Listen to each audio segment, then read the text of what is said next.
सिंधुदुर्गात काल रात्री 9 वाजता खलाशांना घेऊन जाणारी एक बोट वेंगुर्ला बंदरापासून काही अंतरावर पलटली। मी सध्या वेंगुर्ला बंदरात आहे। आपण पाहत असाल तर याच बंदरातून रात्री 9 वाजता एक 7 खलाशांना घेऊन जाणारी बोट जी आहे ती इथून काही अंतरावर जाऊन पलटली। त्यातील 7ही खलाशी जे आहेत ते समुद्राच्या पाण्यात पडले आणि त्यातून 3 खलाशांनी आपला जीव वाचून समुद्र किनारा गाठला। मात्र त्यातील 4 खलाशी जे होते ते बेपत्ता झाले होते। मात्र सकाळपासूनच वेंगुर्ला बंदरात मोहीम राबवण्यात आली आणि त्यातून 2 खलाशांचे मृतदेह जे आहेत ते सापडले आहेत। तर अद्यापही 2 खलाशी आहेत ते बेपत्ता आहेत। मात्र प्रशासनाकडून अद्यापही शोध मोहीम जी आहे ती सुरू आहे। आपण जर पाहिलं असेल तर बेपत्ता खलाशांना पाहण्यासाठी मोठ्या संख्येने नागरिक जे आहेत ते वेंगुर्ला बंदरात गर्दी करताना पाहायला मिळतात। तर या दुसरीकडे पोलीस प्रशासन असेल किंवा जिल्हा प्रशासन असेल हे खोल समुद्रात या 2 बेपत्ता खलाशांचा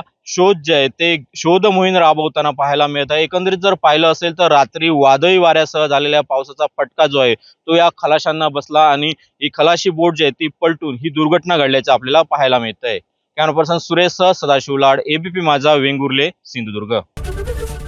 एबीपी माझा, उघडा डोळे बघा नीट।